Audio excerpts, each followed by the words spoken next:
आज का हमारा टॉपिक है गतिज ऊर्जा के व्यंजक का निगमन, derivation of expression for kinetic energy. आज के इस टॉपिक में हम लोग गतिज ऊर्जा के सूत्र K equal to half m v square, इस सूत्र का क्या करेंगे, निगमन करेंगे, यानी इस सूत्र को हम डराइव करेंगे, सिद्ध करेंगे। तो इसके लिए हम मान लेते हैं कि यम द्रव्यमान का एक पिंड है जो बिंदु ए पर विराम अवस्था में है। देखिए, यहाँ एक पिंड है जो बिंदु ए पे रखा हुआ है, इसका द्रव्यमान क्या है, स्मॉल एम, और ये क्या है, विराम अवस्था में है। विराम अवस्था का मतलब वो इस समय के साथ उसकी स्थिति में कोई परिवर्तन नहीं हो रहा है, अर्थात वह स्थिर अवस्था में है, रुका हुआ है। तो यह कण क्या है, विराम अवस्था में है। इस पर बल F लगाने पर यह गति की अवस्था में आ जाता है। देखिए, जब हम इस पिंड पर जो बिंदु ए पे रखा हुआ है एक बल F लगाते हैं, तो इस बल के कारण यह पिंड गति करने लगता है, यानी गति की अवस्था में आ जाता है। और यदि इस बल के कारण वस्तु की गति में उत्पन्न त्वरण स्मॉल ए हो तो, अच्छा, आप लोग जानते हैं कि जब किसी भी वस्तु पर बल लगाया जाता है तो उस बल के कारण उस वस्तु में त्वरण उत्पन्न हो जाता है। जब हम इस वस्तु पर बल F लगाते हैं, जब इस पिंड पर बल क्या लगाते हैं, F लगाते हैं, तो इस बल के कारण इस पिंड की गति में त्वरण उत्पन्न हो जाता है, कितना, स्मॉल ए। तो F equal to m a से, देखिए यहाँ F क्या है, बल है, स्मॉल एम है पिंड का द्रव्यमान, और ये क्या है, पिंड की गति में उत्पन्न त्वरण। बल इक्वल टू द्रव्यमान इंटू त्वरण, ये क्या होता है, सूत्र होता है। तो बल बराबर द्रव्यमान गुणा त्वरण। तो यहाँ से हम क्या लिख सकते हैं, ये को ऐसे रहने दीजिए उसी जगह पे, यम को लाएंगे दूसरे साइड में, यानी यम को लाएंगे यफ के साइड में, तो यम क्या हो जाएगा, बटा में, यानी हमें क्या मिलेगा, हमें मिलेगा ये इक्वल टू यफ बटा यम। तो इसको समीकरण नंबर फर्स्ट मान लेते हैं। देखिए,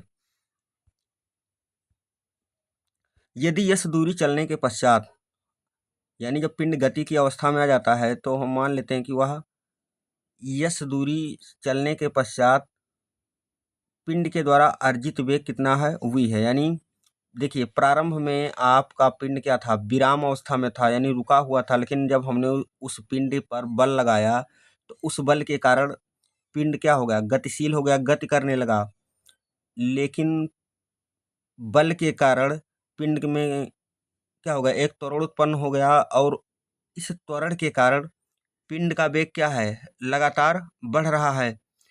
तो हम मान लेते हैं कि जब पिंड अपने पहले वाली स्थिति से, यानी पहली स्थिति क्या थी, बिंदु ए पर रखा हुआ था, बिंदु ए से यानी पहले वाली स्थिति से स्मॉल एस दूरी तक गति करता है, तो उसके पश्चात पिंड का वेग क्या हो जाता है, v हो जाता है।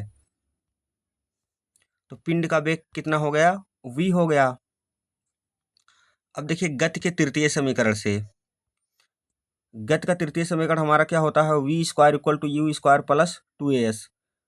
तो गति के तृतीय समीकरण से अब देखिए, v स्क्वायर इक्वल टू, देखिए यू स्क्वायर जो आपका था, यू स्क्वायर की जगह पे हमने क्या लिख दिया, 0 का स्क्वायर। क्यों लिखे हम भाई,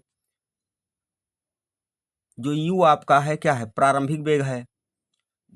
पिंड का प्रारंभिक वेग क्या है, 0 है। क्यों, क्योंकि पिंड विराम अवस्था में, अगर कोई वस्तु क्या है, विराम अवस्था में है, तो उसका वेग क्या होता है, 0 होता है। प्रारंभ में पिंड विराम अवस्था में था, तो पिंड का प्रारंभिक वेग क्या होगा, 0 होगा। तो यू बराबर हमने क्या कर दिया, यू बराबर हमने लिख दिया 0। तो यहाँ क्या है, फार्मूले में आपका है यू का स्क्वायर, तो यहाँ जब यू का स्क्वायर करोगे तो इधर क्या हो जाएगा, 0 का स्क्वायर, और 0 का स्क्वायर करोगे आप तो आपको मिलेगा 0।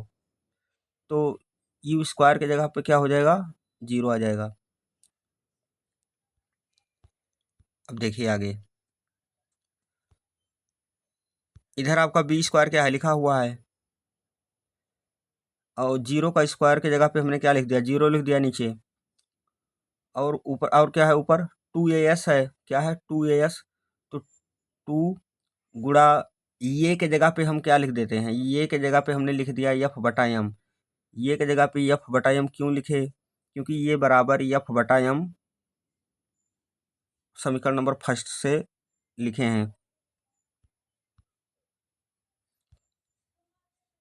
अब देखिए यहाँ जीरो के साथ क्या है, ये वाला पूरा टर्म क्या है, जीरो के साथ प्लस में है, तो जीरो जब जोड़ेंगे दाएं वाले टर्म में तो क्या रहेगा, बाकी क्या बचेगा आपका, दो गुणा एफ बटा एम गुणा यस, यानी इतना बचेगा। देखिए यहाँ क्या है, यम बटे में है, यहाँ नीचे यम बटे में है, यम को जब हम दूसरे साइड में लाएंगे तो क्या हो जाएगा, गुणा में हो जाएगा, यानी यम का गुणा हो जाएगा वी स्क्वायर के साथ। तो जब हम एम को इधर लाएंगे तो इधर क्या हो जाएगा हमारा एम बी स्क्वायर, और इधर क्या बचेगा टू एफ एस, यानी टू गुणा एफ एस। अब देखिए टू का है गुणे में है, यानी दो आपका गुणा में है किसके साथ, एफ एस के साथ, तो दो को हम लाएंगे इस साइड में, तो जब दो को इधर लाएंगे तो दो उधर क्या था, गुणा में था, तो गुणा में था तो इधर आएगा बटा में हो जाएगा, तो बाएं साइड में हमारा हो गया एम बी स्क्वायर बटा दो, और इधर क्या है एफ इंटू यस। अच्छा देखिए जो एफ इंटू यस है इसके जगह पे हम लिख सकते हैं डब्लू। एफ इंटू यस क्या है, एफ क्या है आपका बल, और यस है वस्तु का विस्थापन यानी पिंड का विस्थापन। क्यों, क्योंकि भाई पिंड पहले बिंदु ए पे था, अब पिंड बिंदु बी पे पहुंच गया है, तो यस क्या है, यानी यस दूरी वो विस्थापित हो गया है अपने स्थिति से। तो बल गुणा विस्थापन ये क्या होता है, कार्य के बराबर होता है, यानी डब्लू बराबर एफ इंटू यस, यानी कार्य इक्वल टू बल गुणा विस्थापन। तो एफ इंटू यस के जगह पे हम क्या लिख लेंगे, डब्लू लिख लेंगे। देखिए यहाँ हमने एफ इंटू यस के जगह पर डब्लू लिख लिया,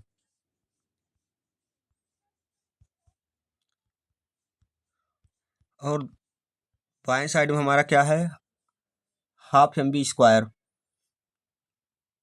और दाएं साइड में हमारा क्या है डब्लू। अच्छा डब्लू की जगह पे हम लिख सकते हैं के क्या है आपकी काइनेटिक एनर्जी है, गतिज ऊर्जा। क्यों, क्योंकि पिंड द्वारा अर्जित गतिज ऊर्जा पिंड पर किए गए कार्य के क्या होगा बराबर होगा, यानी हमने पिंड पर जो कार्य किया है बल एफ लगाकर, उस किए गए कार्य के बराबर होगा पिंड द्वारा अर्जित गतिज ऊर्जा।